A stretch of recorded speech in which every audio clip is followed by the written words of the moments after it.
we do this? Why don't we give a name to the demonic force?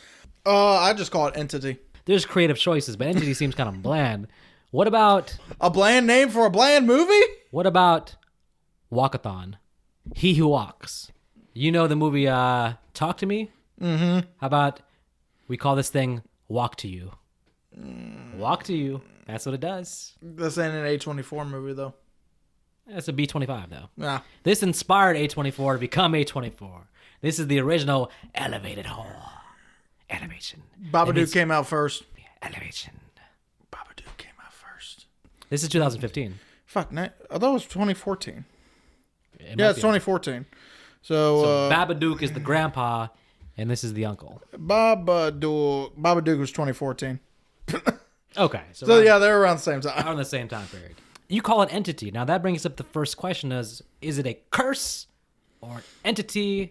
Because a curse implies that somebody had to like have a damn Necronomicon or a book where they wish this thing to happen or something, right? So you ready to hate me? So after this movie came out, I know where this is going.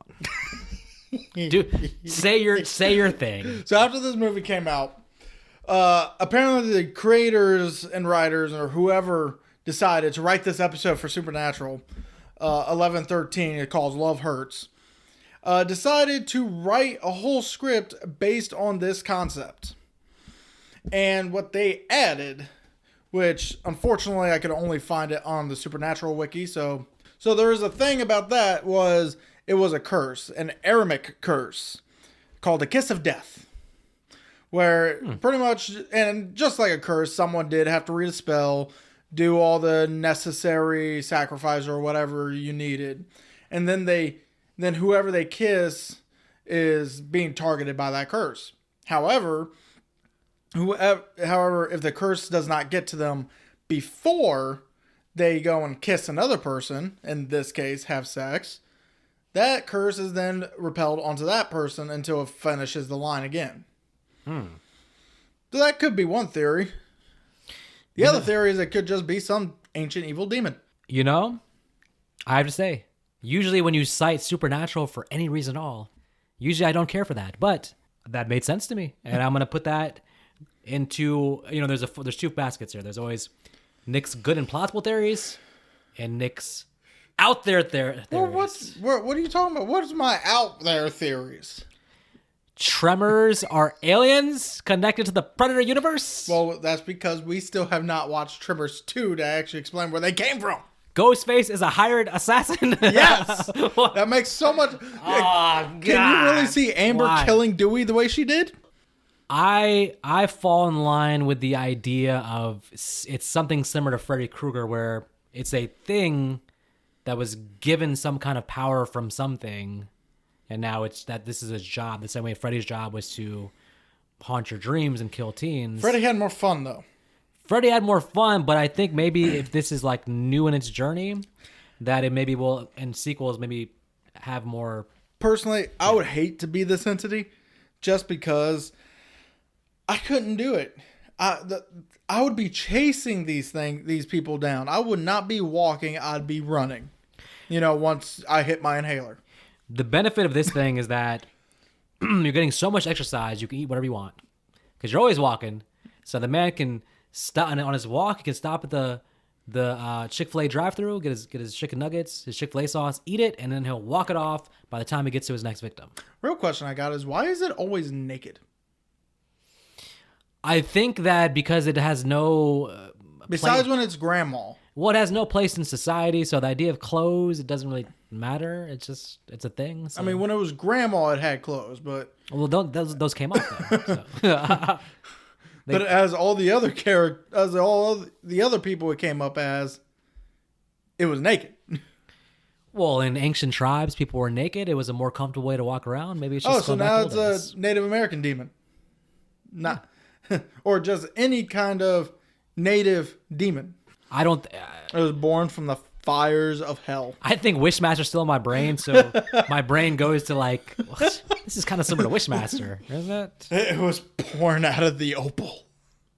I don't think it's ancient, because even in this world of the movie, if this was a thing for like, if this was going on throughout history, I think it would actually have become known in the world. Well, Somebody would have been like, hey, I have evidence of this. Or no something. one else can see it except for the person who it's targeting. So I'm assuming even taking a picture, it's not going to be there. No. Nobody can see it, and it's invisible, but it still interacts with real life. So when they put a blanket on it, you see the blanket is over some nothingness. Or when you shoot it, you see like blood squirt out, which is weird. But so it's invisible, but it still interacts with the world. And is unkillable because he shot it in the head. Which means that if this whole walking around killing people having sex thing doesn't work out, he'll be a mighty fine bank robber. It apparently is working out. I mean, look how... Is it though? Is it really? Please tell me you laughed. I don't know. When you saw the scene of second Greg throwing the rock into first Greg's house just to get in the building. I'm sorry, that was probably the most entertaining I had because of the way it just threw the rock through the window.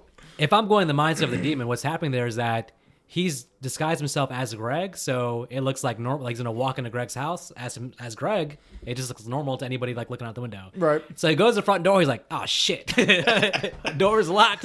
Now he's like, "Oh shit, backup plan. I gotta actually break in." Now he's like He's like, I don't care, throwing a rock through the window. Right. It was. The plan made sense. He's like, I'm gonna be Greg going into my house. But he's like, "Oh shit, the door's locked." but still, I don't. The whole throwing actually.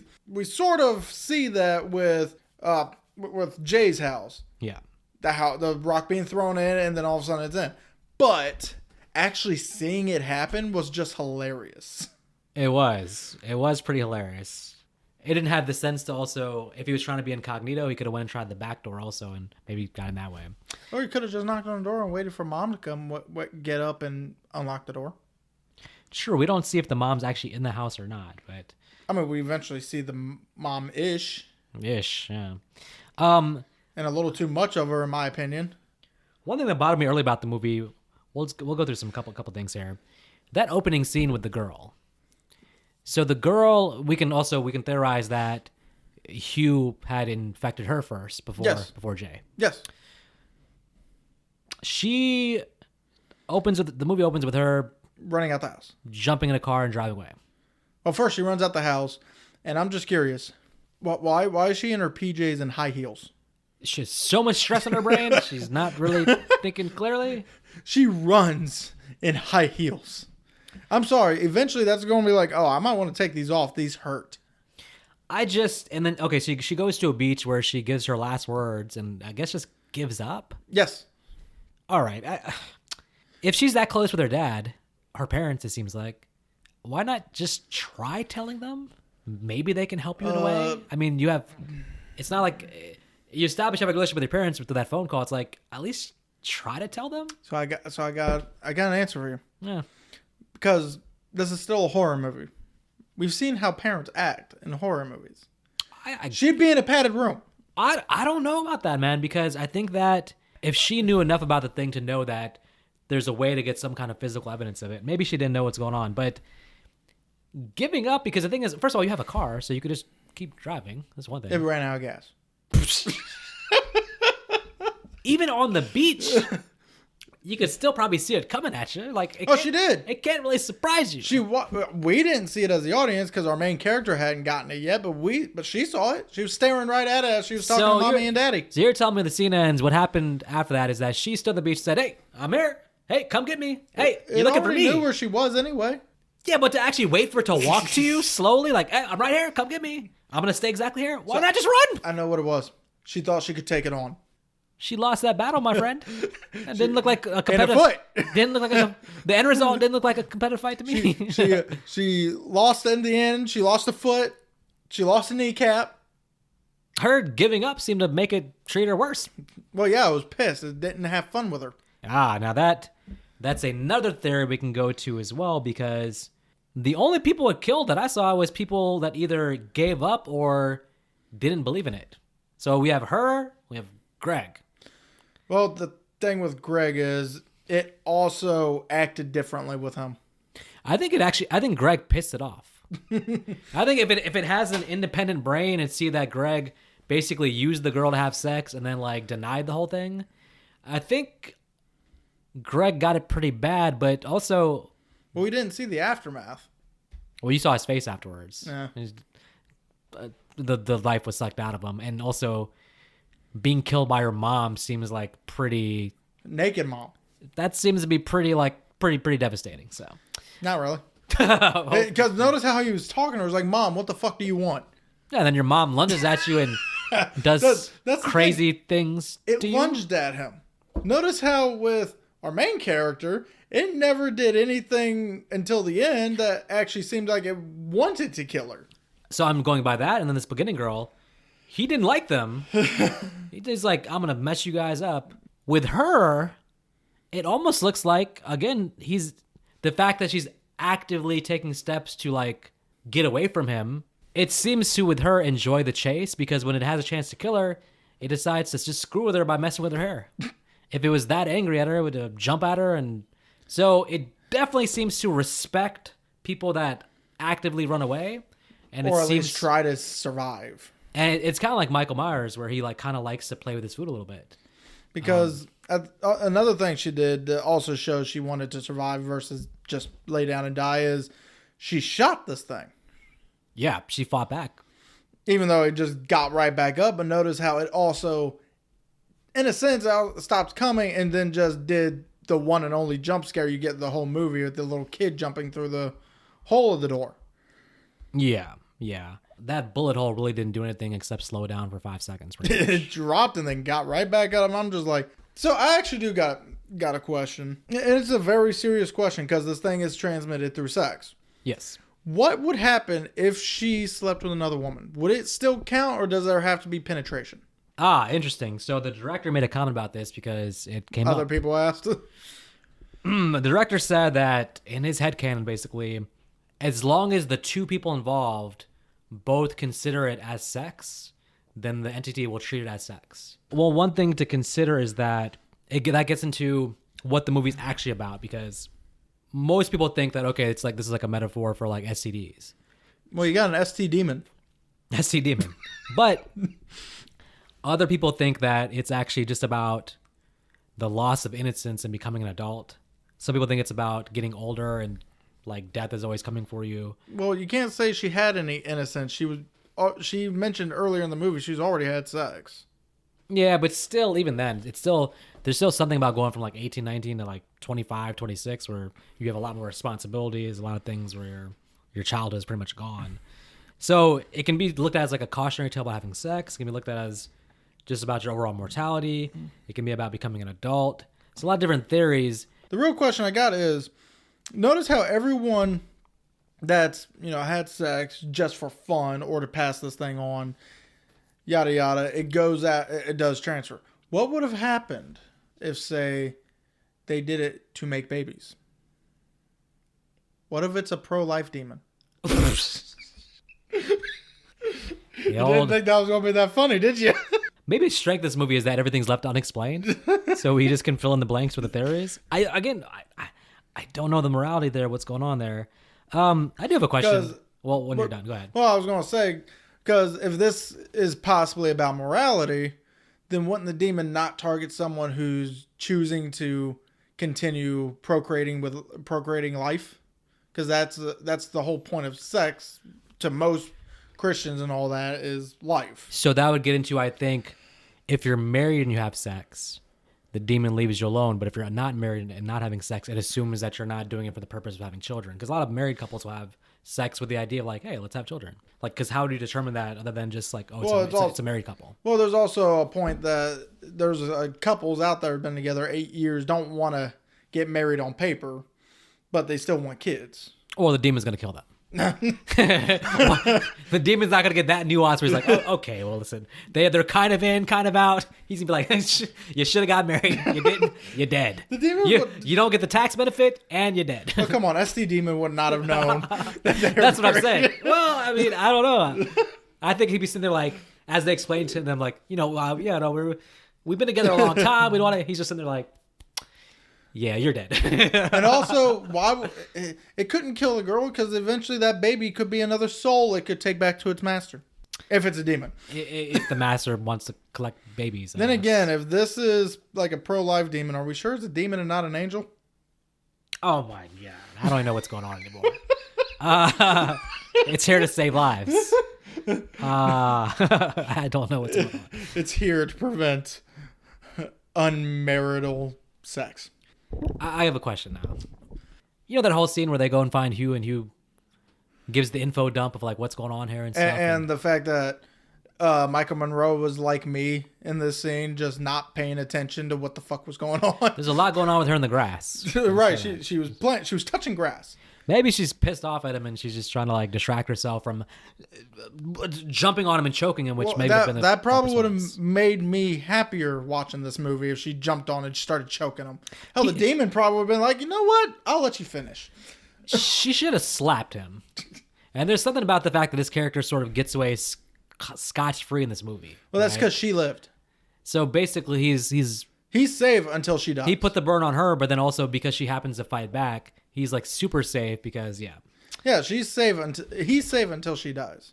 But there's just like now she's safe until Paul dies, and Paul is safe until the hooker he hooked up with dies. Now, but the question I have with Hugh is like, I mean, his real name's Jeff. We can call him Jeff. Yeah. The question I have with Jeff is how does he know so much about this anyways? He barely knew anything. He knows the whole process. He's like it because he's lived through it.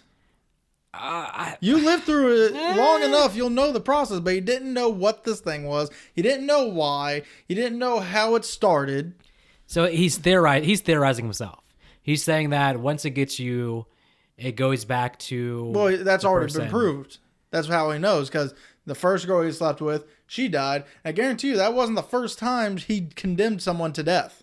Because his whole thing is, I can sleep with a woman, she can sleep with someone real damn quick because women can sleep with men easier. How do you think the first person it's happening to puts it together that this is transmitted through sex?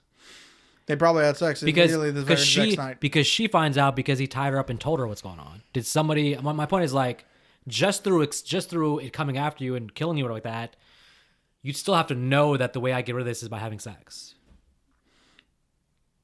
Allegedly. You're not going to piece that together naturally in a way. I don't know. It's possible if... I'm just saying he knows a lot. He didn't... I don't think he remembered the last girl's name. He didn't remember her name. Because no one ever mentions her. Granted, I know it's classified more as a murder, but she is the girl. Yeah, if we're talking about the very first girl that dies in the beginning. That's got to be the one that... Her name's Annie. Annie is a nod to Halloween for sure. Annie is definitely a nod to not having kneecaps. Or a foot. And don't go to the beach. Or that. Well, I mean, this group goes to a beach and sits around for 5 fucking minutes. And bad things always happen at the beach in this movie, all right? You got sharks and you got demons and alligators. Well, maybe if you don't sit around.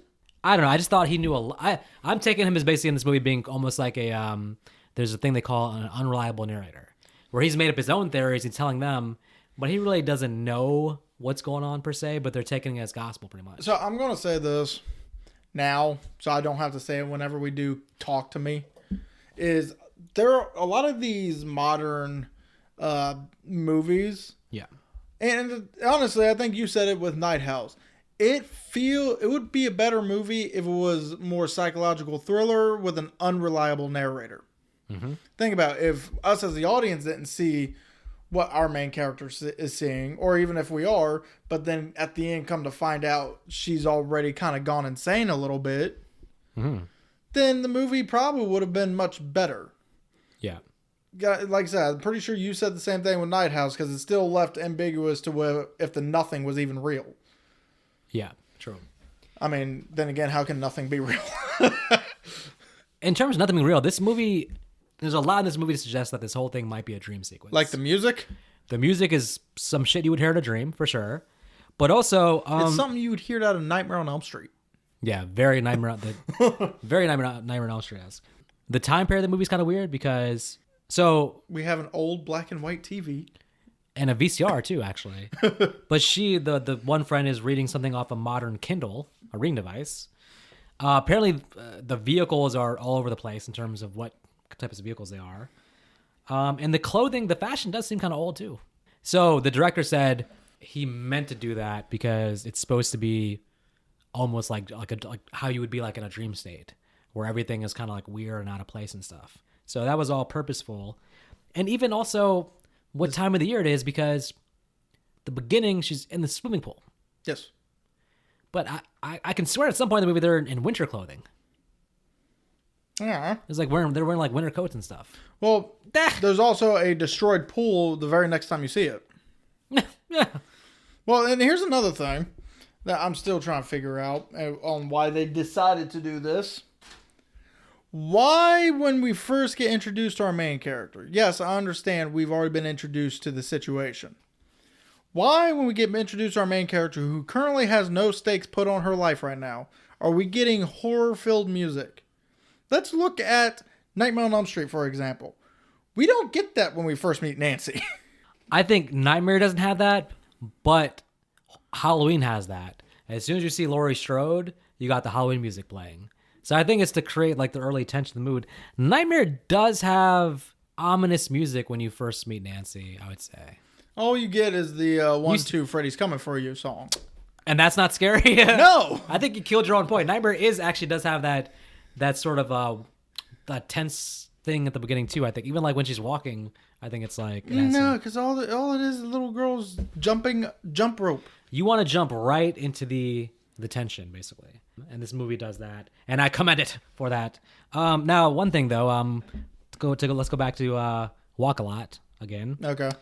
When you're in the hospital, does it just take a break and be like, hey, look, I feel bad for you. You got to recover from your injuries. Well, also, I'm going to take this week off. Because that seems like the worst place to be. How far away is this beach house they were at to the hospital? China. I went to a beach house in Japan. Because, granted, also, how long had she been unconscious for? Maybe it doesn't go after you when you're like as unconscious as she was, because she wasn't able to be able to wake up. Again, if this is an actual ST demon, and it actually wants to mess with you and hurt you, it wants you awake for it. And that's a good point. If it enjoys, as we're theorizing, it enjoys the thrill of the chase with her, killing her while she's sleeping or unconscious just wouldn't do anything for it. It's the same thing of the girl that gives up, or like Greg just not believing in it.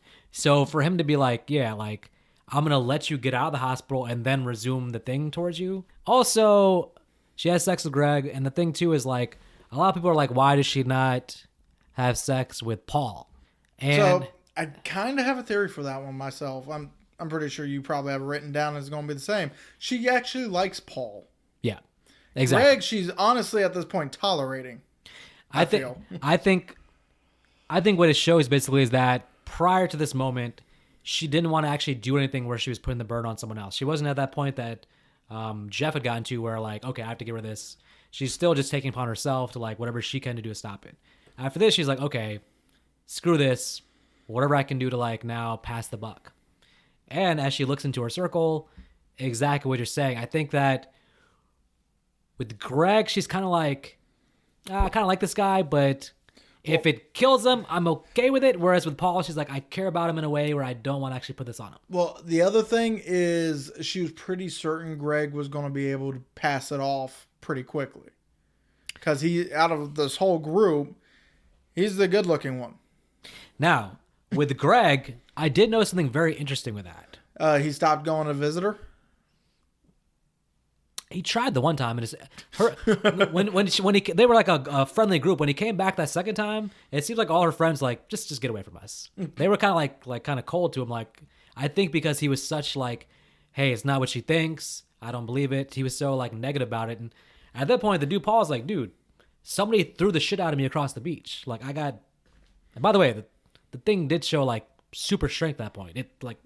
Well, knocked him the shit out. So. Well, it kind of needs to have strength. Look what it did to Annie. Yeah, but it threw like a... that was a weird thing where it interacts with something else in the universe, like another person that it's not following.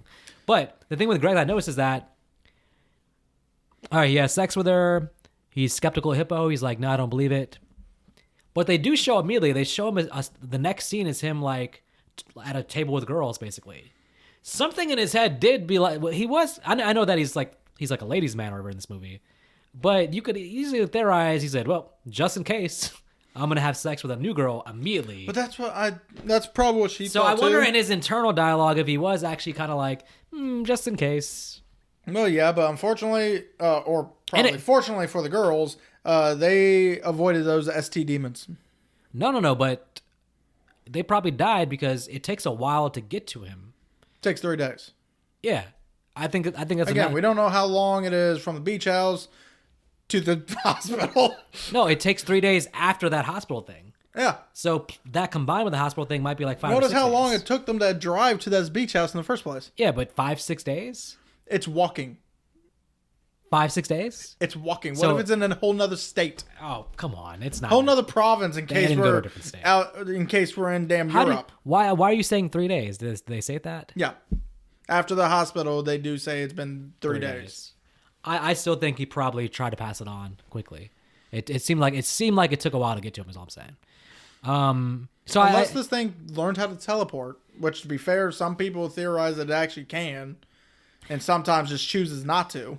I just wish with Greg they would have Kind of establish something a little more. given more of like a doubt where like he doesn't really believe what he's saying. Like the way he says it, it's just played very straightforward. So you're like, oh, he thinks this is all bullshit. But then, like I said, him talking to the girls makes me think, oh, maybe he was like just in case. But it would have been nice to him say in a way of like where he's telling himself that, but he kind of is like, something's going on here. But he dies skeptical hippo. Because he gets attacked by his naked mom, and he's not even the foggiest bit wondering why his mom is naked in front of him. So that scene, that supports the theory also that, again, this entity apparently has a thing about parental something because This is the only other time it's done this, besides our ending. Yeah, but this is the only times we've seen it really. There's only a few times where it directly has a chance to contact, like directly is at the Well, it made person. contact with Micah once, and it came as her friend, Yara. Even that, it does like familiar, but I think when it's going in for the kill, I'm just theorizing. When it goes in for the kill, it seems to have a thing about the parental thing, and we don't know what happened to the girl at the beginning, but that could have easily been, it could have approached her as, well, and to be fair with Greg, taking the form of the mom makes sense because that's who would be knocking at the door saying, Greg, Greg, Greg. It wasn't So- saying Greg, it was just banging on the door relentlessly, naked. But him opening and seeing the mom there would put him at ease and not make him be like, oh, who the hell's at my door? So it was smart to do that. At ease, he was yelling at her. He didn't really respect his mom that much. No, he didn't. Mom, get at the mom. Why are you knocking at my door? Rah! Say, clean your room. Blah. Well, she made sure he cleaned his room in hell. Oh, well, damn. Well, if it's a demon, he's in hell. Well, I mean, If it's just a curse, then, well, he walks the earth like a zombie. So I don't or if it is a curse, then heaven could be a possibility if you believe in that. Or if you believe in the nothing, he's there sleeping yeah. forever. This thing likes to mess with the characters. We see it a couple times. Having the naked dude on top of the house to me was just like, hey, don't forget about me. I'm still here. Yeah, There's no reason to be on the roof like that. yeah, because we already know it'll just bust a fucking window. Also, if this thing can only physically walk and physically get on stuff, how did it get on the roof? Oh, they can climb. Well, it can climb, but do you think you could climb that house? Because the guy No. looked to be about our height. No, in the backyard, he could easily put a ladder up and just climb the ladder. So, BS. She has no ladder. how do you know? Why would she have a ladder? I can tell by her mom, and her sister. None of them own a ladder. Well, nobody's confirmed this because there's really no rules established. Like, we know that it walks when it's near you, but can it teleport to certain places? There are theories about that but it doesn't match the amount of time it takes for it to get to there.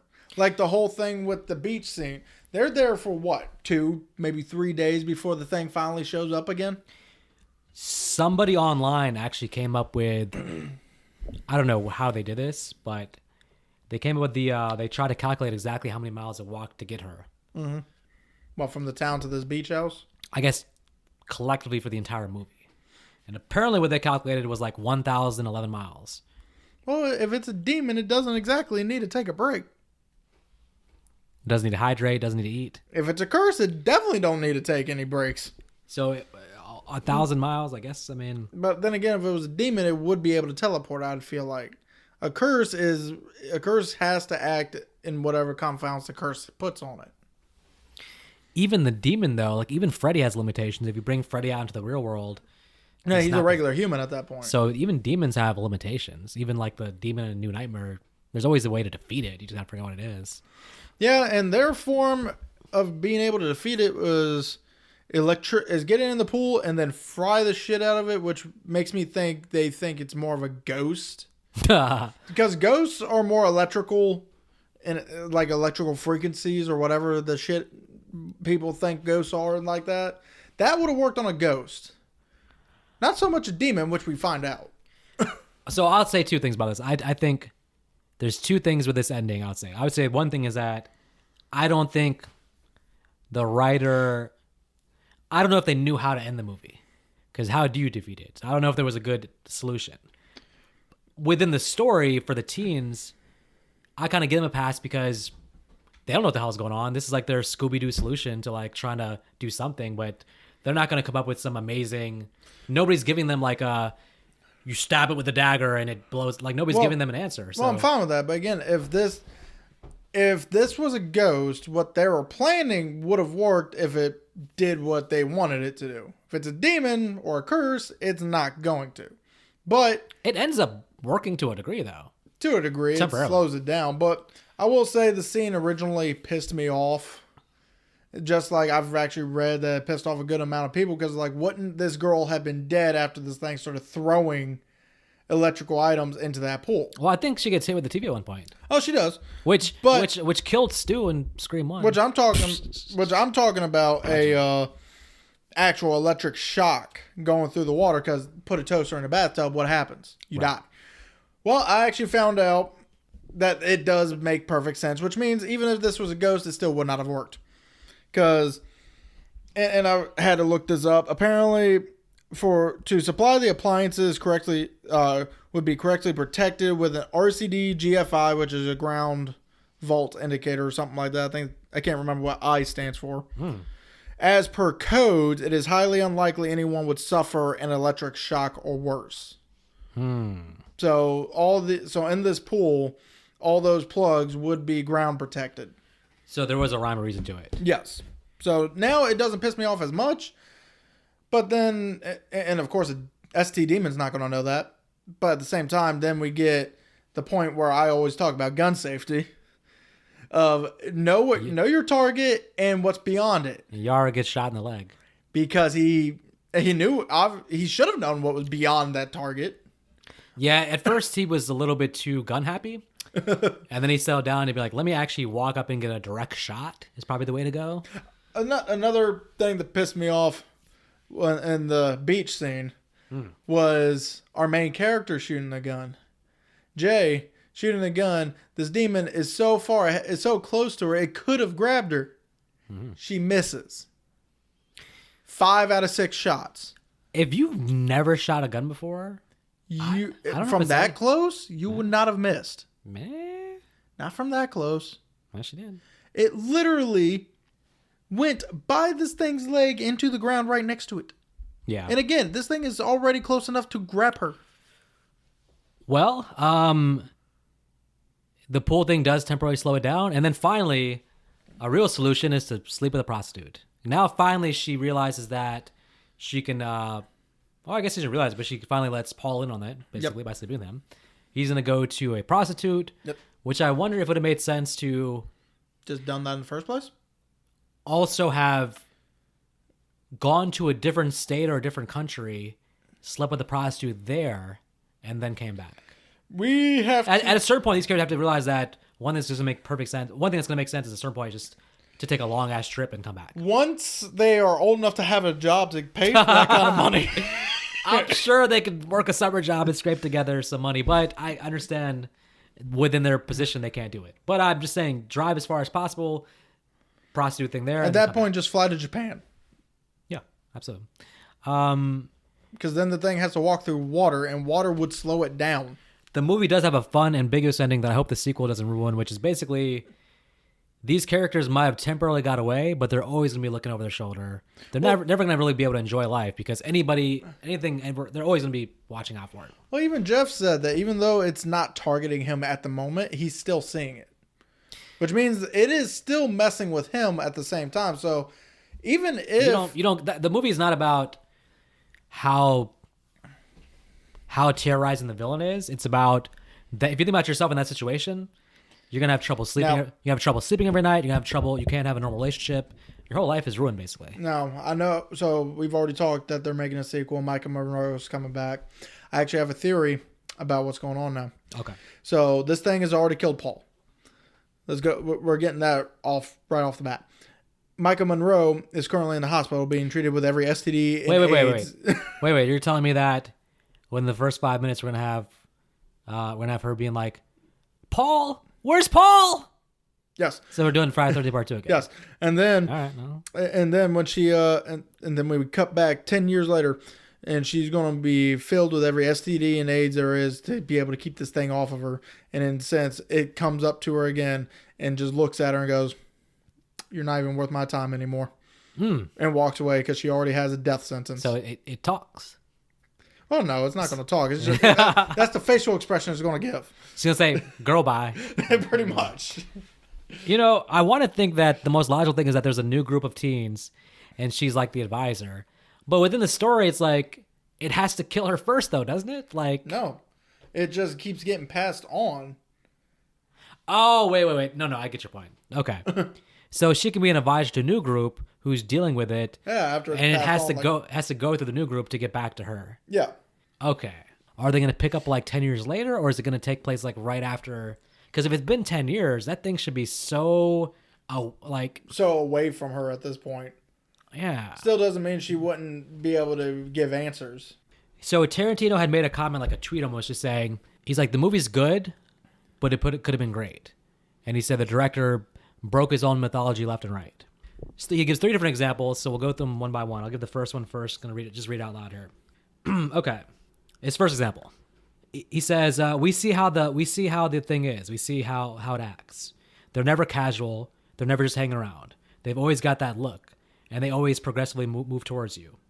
Yet in the movie theater, the guy thinks he sees the woman in the yellow dress, and the girl goes, "What woman?" Then he realizes that it's the follower.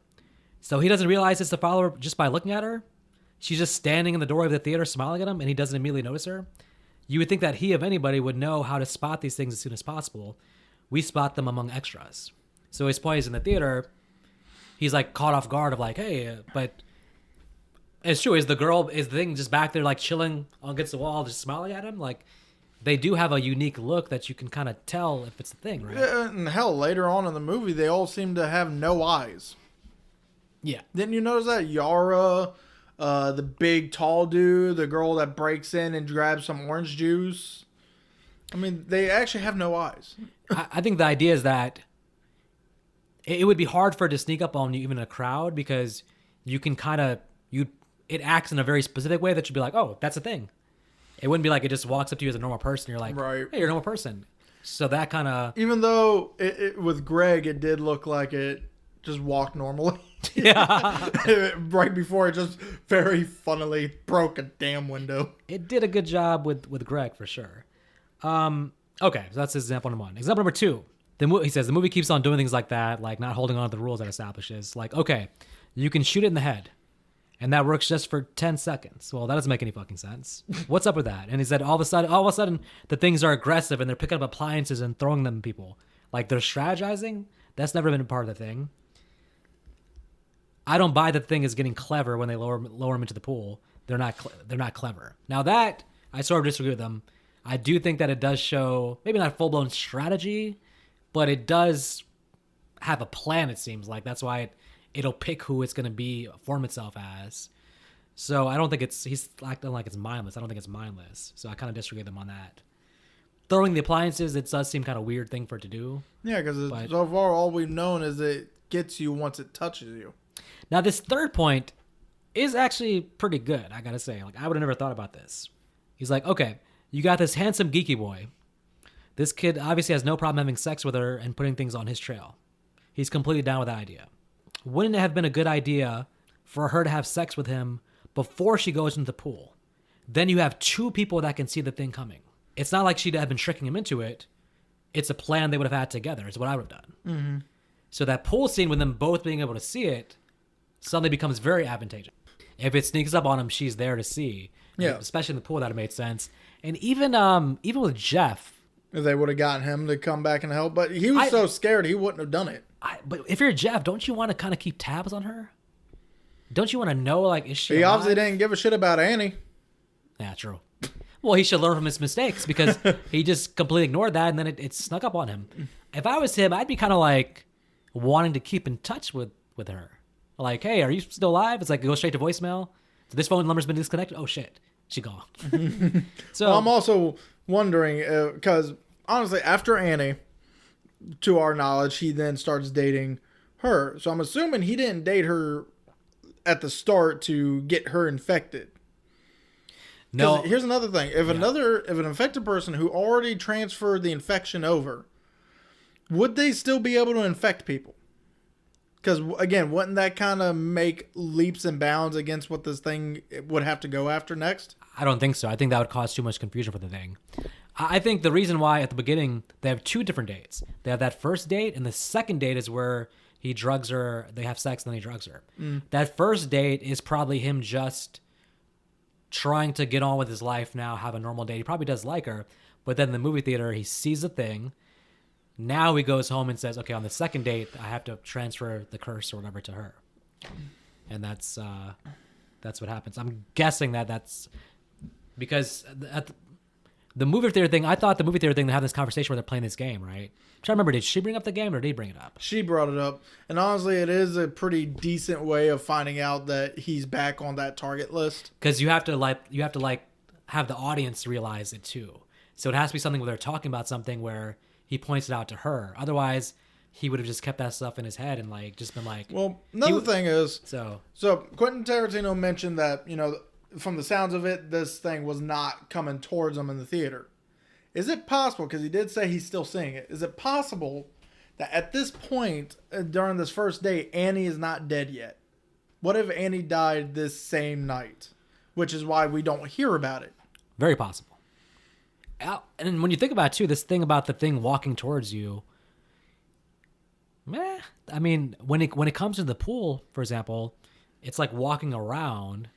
Yeah, because it's getting its bearings. I don't know if it's always has to be walking like at you per se. At that point, seems like it, but at that point, I don't think it does, because at that point it's in your vicinity. Yeah. Now it's seeing you're trying to stop it, so it has to figure it out. Because if it's a semi-living thing, it's not going to want to get itself in a situation where it's going to die.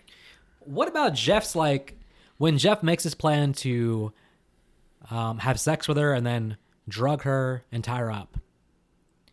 He uses chloroform, if that's what you're about to ask. Yeah, no, not that. He really, the timing works out so perfectly where he does all this and then the thing comes and he can show her. Yes.